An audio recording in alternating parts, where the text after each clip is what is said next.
सबगोटे गोर लागै छी। हम गीता मलिक। हम आइ एकटा जेबनार गीत लऽ कऽ एलहुँ हेँ। ई गीत लिखने छथि हमर भोगी मामा। तखन अहाँ सब सुनै जाउ, सुनि कऽ सबगोटे लाइक कमेंट कऽ देबै। हे एको बरा के बर अहाँ रूसल छी किया, हे एको बरा के बर अहाँ रूसल छी किया, अहाँ बाप के दुलारू बेटा रूसल छी किया, हे एको बरा के बर अहाँ रूसल छी किया, हे एको बरा के बर अहाँ रूसल छी किया, अहाँ के बाप छथि खौकार टका लेलन लाखक लाख, अहाँ के बाप छथि खौकार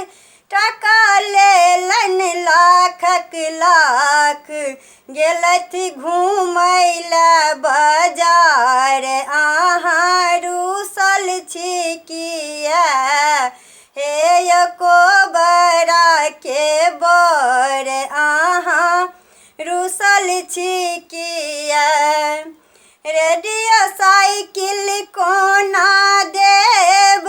घर में खाइ छी शेरक शेर, रेडियो साइकिल कोना देब घर में खाइ छी शेरक शेर, मुँह सँ चुबै अछि लेर अहाँ रूसल छी किया,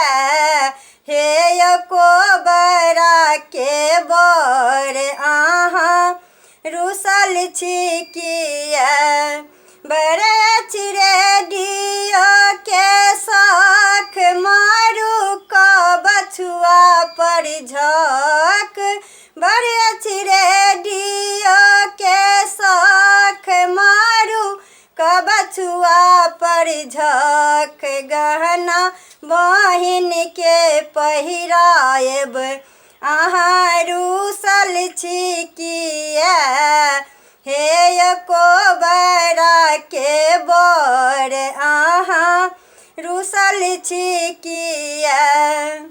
सुनते का बछुआ के नाम बड़ मुनलन दुनू कान, सुनते का बछुआ के नाम बड़ मुनलन दुनू कान, सखी सब देखबा लगलन शान अहाँ रूसल छी किया, हे एको बरा के बर अहाँ रूसल छी किया, कहथिन पाहुन बात लागल सरकारी बाजार, कहथिन पाहुन बात लागल सरकारी बाजार, भोगी देखू ग आजुक बाट अहाँ रूसल छी किया, भोगी देखू ग